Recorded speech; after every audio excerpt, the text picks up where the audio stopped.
তবে গতকাল থেকে সংখ্যায় অনেকটাই কম। আজ আনুমানিক 70 জন মতন এখনো সীমান্তে আছে।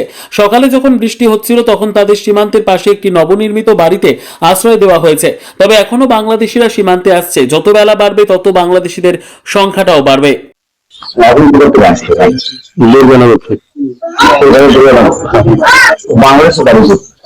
বাংলাদেশে কেশবপুর থানায়। কত বছর আগে এসেছেন? এই 2.5 বছর। 2.5 বছর? এই ঘুরে বাজারটা না, কিছু নেই। দালাল মারফত ছিল? হ্যাঁ, বেলাল মারফত। কত টাকা দিতে হয়েছিল? ওই 10,000। 10,000 টাকা দিতে হয়েছিল। কোন বর্ডারে পাবেন? খুব একটা খেয়াল নেই। ওটা খেয়াল নেই না? আচ্ছা, এখন এই যে দেশে চলে যাচ্ছেন কেন? কারণ এই এসআর হচ্ছে এই জন্য। আপনার নাম? আমার নাম আক্তারুল। আক্তারুল? আক্তারুল মন্ডল। মধ্যমগ্রাম থেকে, বারাসাত মধ্যমগ্রাম। ও, কি কোনো কাজ করতেন নাকি? কিসে? আমি লেবারই করতাম। লেবারি? কত বছর আগে এসছে? আমরা ছোটবেলা থেকে বুঝতে শিখে এখানে। হ্যাঁ, তখন আপনাদের এখানেই জন্ম? শুধু আমার মা বাবা বাংলাদেশি। তো আমাদের এসআর এর সময় মা বাবা 2002 সালের আগের ডকুমেন্ট চাচ্ছিল। মা বাবা তো অশিক্ষিত, তখন ডকুমেন্টস অত খেয়াল করেনি। তো এখন আমাদের লোকাল থানা থেকে, নারায়ণপুর থানা থেকে বলছি যে ডকুমেন্টস না থাকলে থাকতে যাবে না। তার জন্য আমরা চলে এসেছি। আদি বাড়ি কোথায়? বাংলাদেশ?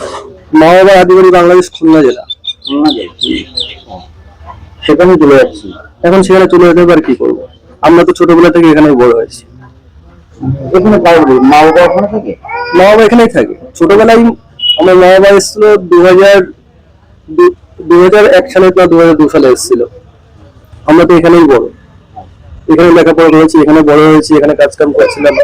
এখন বলছে মা বাবার ডকুমেন্ট না হলে আমাকে থাকতে দেবে না।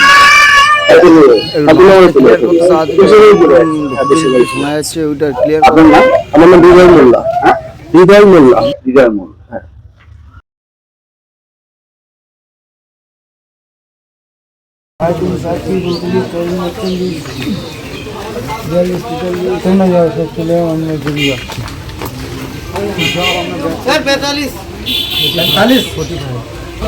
इसके अंदर चले जाओ, ट्रेन को बैठने दो साथ में। Holding centre.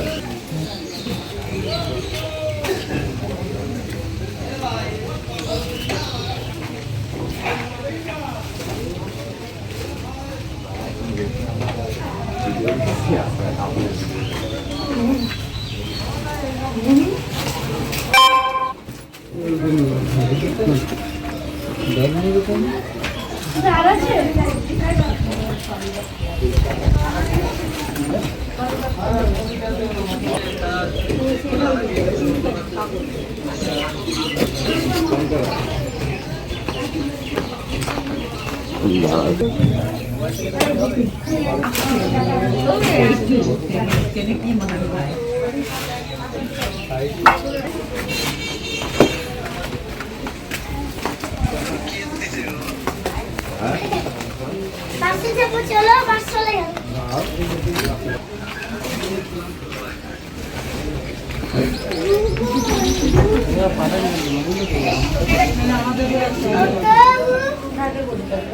হ্যাঁ,